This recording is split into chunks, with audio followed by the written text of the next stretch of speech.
Thank you for watching. We're coming up on the 3.5 year mark, and there's been a lot of progress. The details are just killing me.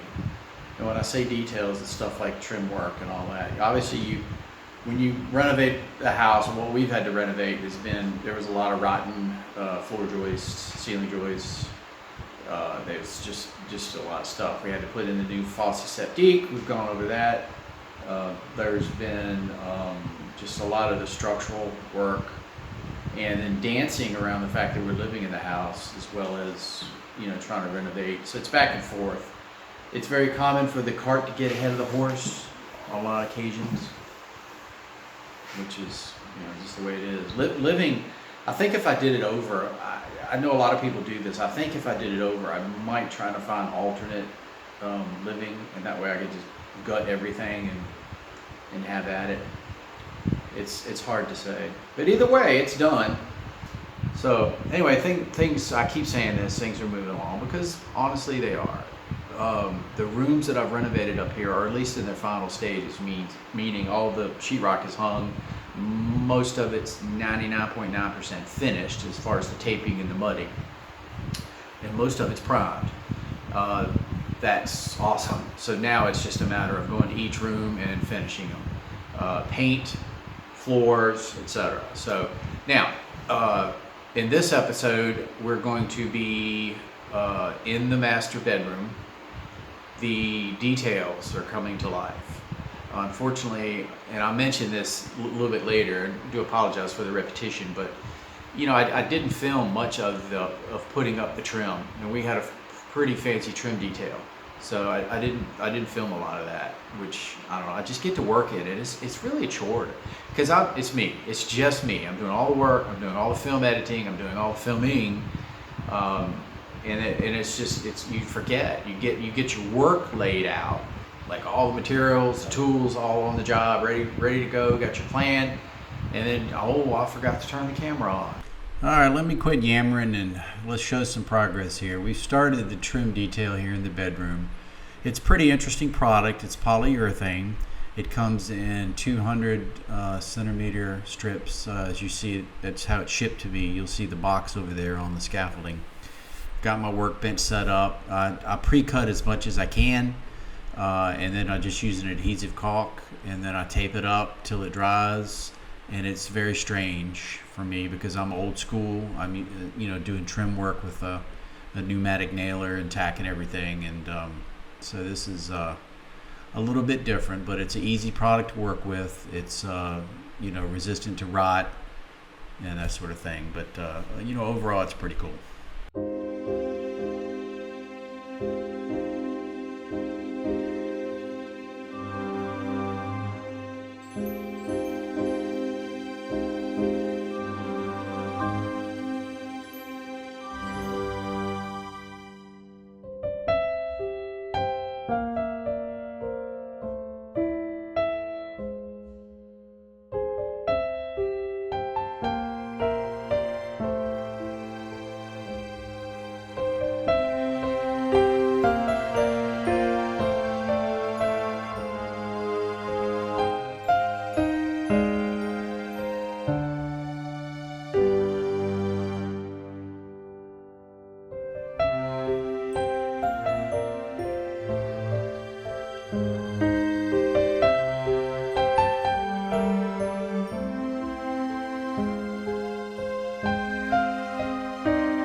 The trim details you can see here is it's quite a few layers, parts, pieces.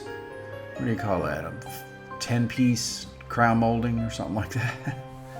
So yeah, but it really brings it all together. It was very difficult because of those beams.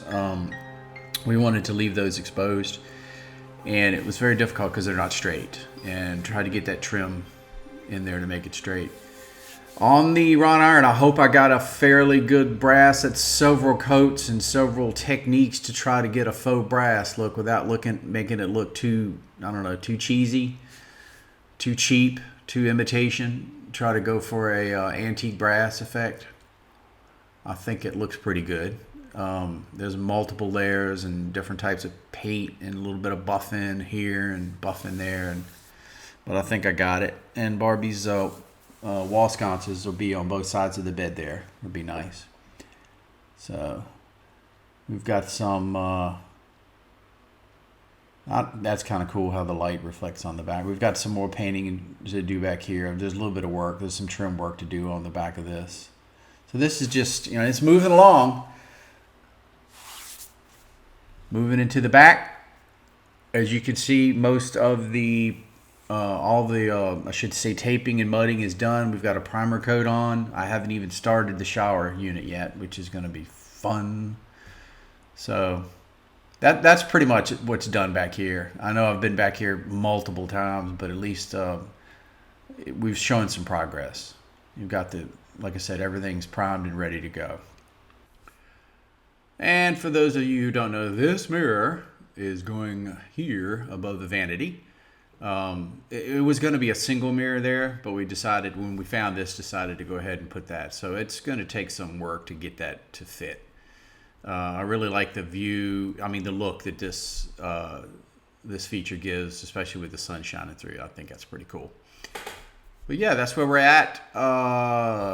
Gosh, get ready to paint. So I've got everything set up. The spray is up here.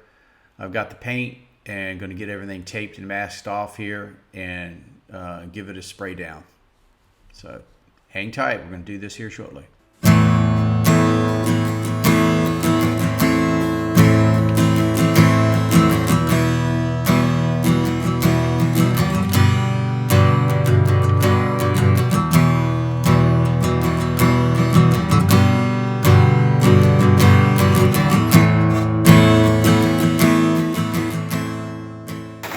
Coming in, all the trim is done. Wanted to go with a decorative trim, but didn't want it to like stand out and pop too much, having it being a different color. So we opted to go with a flat for the walls and the trim and the ceiling. Everything matches. All right, so 2 coats. It's primed. I got 2 coats sprayed on, and all the touch-ups have been done. It's always touch-ups. Little spots that you miss, plaster, or sheetrock mud. So was able to prevent disaster from having any overspray get on the clouds, the mural. And that just was easy. I just did all this. I just hand painted all this. So both ends that could have any potential for overspray getting up was just hand painted. And then I used a sprayer for the rest of the walls, which worked marvelously. Looks like the floors are next. So we'll start on these floors. They do have rental companies here. I can rent a drum sander, and we'll see how we do. And then once the floor is done, then I'll put the base down, base and shoe. And then we'll head to the back. We'll just hurry up and finish this master suite. I think once we get a decent bedroom and a decent bath and decent closet, I think it'll be good. So, I mean, but note to self, it is easy, and maybe some of you watching this may feel this way, but sometimes it's so easy to get caught up in the details. When it's DIY, it's like, well, because I know me, if it doesn't get done 100%, it's a chance it might not get done. It might just stay that way. Oh, that'll be all right, I'll get to that later. So what I'm trying to do is finish everything. Try to change. Okay, so moving into some of the details, just it's the little things like on the trim especially, like filling the nail holes. I've got, I always use painter's putty. Make myself a little ball, and just go around and do all the touch-ups. Of course, I caulk longer cracks and stuff like that, but I love my little ball of painter's putty. It's easy to handle. You just wipe it in the crack, wipe it off, and then I will have to go back and prime this because it's an oil-based product, so I'll prime it and then touch up paint. So this is what I was talking about earlier, the little details, and especially since this is in the bedroom, because this will be one of those things where you're laying in bed and you look up and you go, oh my goodness, how did I miss that? And from time to time, I'll just stop, take a step or two back, and just walk around and check everything out. The tricky part here was that beam's crooked as a dog's leg, trying to get that trim set so there's not a huge gap or it just looks weird. I think it turned out pretty good. I think overall it's a juxtaposition, honestly, between the rough, primitive side of a country farmhouse and some of the little more ornate detailed trim. So I think it pulls the two together pretty good. So we got a little bit of work done, and we're going to take a long trip off to the town of Nîmes to see the Roman architecture. And there's a lot of it in Nîmes. In the Colosseum, back in the day, they did have gladiator fights. But I didn't know that there were different types of gladiator uniforms, and they had various meanings. And that was pretty interesting. Okay, there's your gladiator time. He's going out to the floor of the arena. Where's your sword, babe?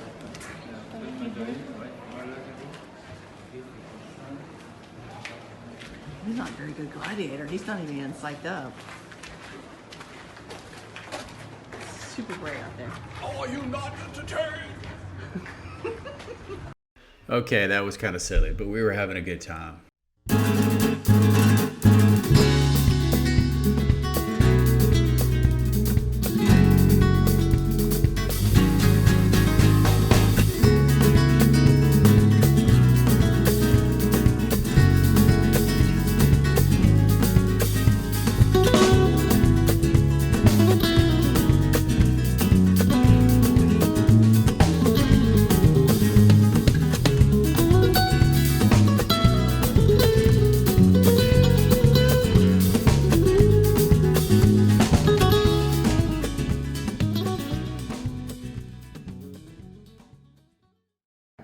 So I've mentioned this before. I've talked about this to a lot of friends and family.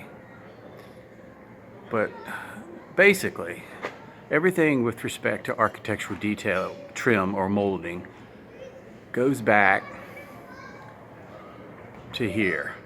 You know, it was made out of plaster at some point. It was made out of wood. It's now made out of polyurethane. It's all cheap imitations. Same as tile work. Tile, if you look at tile, it's actually designed to emulate stones, the facade or the face of stones. So this was the real deal. Originally, all the carvings, all the detail was stone, which is so cool. So anything you see as far as crown molding, chair rail, any of that stuff is wood or polyurethane that's used now. Was all started here. So getting to complete the trim detail on the vaulted ceiling. So all of that is done. It brings it over, and I got like that bull nose that drops down, and also gonna probably top it off with that. It's really like a corner bead, but I'm going to try to treat it as like a little mini crown. But anyway, that's the final detail. I've got this first piece up, and then just going to keep going around the edge, and that'll be it.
Okay, just when you think you're done. I've been working so much on the inside, the trim around the barrel ceiling. Barrel. I've called it a bunch of things. I think it's barrel. But and then I had forgotten. I got one more piece. There's always one more piece of trim. I mean, that just adds to what I'm talking about with the detail. It looks good. It's just a piece of corner bead, really to seal up that corner. I got the plasterboard sheetrock scribed it as close as I could. There's a couple things I could have done. Just caulked it. I could have just gone back with sheetrock mud and tried to get it as close as possible. But a nice corner bead, I think, finishes it off. I've already patched the nail holes with my trusty putty and caulked it. So if there's any expansion and contraction, she won't open up and reveal the big crack. And it was just 2 last strips on the outside. So there's that one. And then over here on the outside, I've got this one. So that's done. I had pre-painted these. I had primed and painted. So I will, now that I've caulked, I'll still have to touch up a little bit. I'll just go up there and do a quick touch up. You see these 2 cans of paint? Yeah, see those? That means more work. So this is actually both bad news and good news. The bad news is I have to paint the whole bedroom again. The good news is that here in France, they now have what we call eggshell paint. That actually is super good news. Prior to this, they went from matte or flat to satin, and then of course gloss, which we almost never use on anything. But this company, 3v3, redid their entire display, everything, their new mixer, the new display at the local hardware store, and they came out with what they call velour, VELOURS, and it is equivalent to eggshell. So I never was 100% happy with the flat. Barbie hated it, but it was better than satin. So we are going to go and paint the entire room in this eggshell, which I think will be an improvement. So there. So we're not quite done yet. So a little more spraying to do.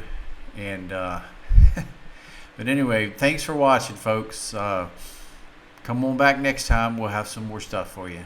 Thank you.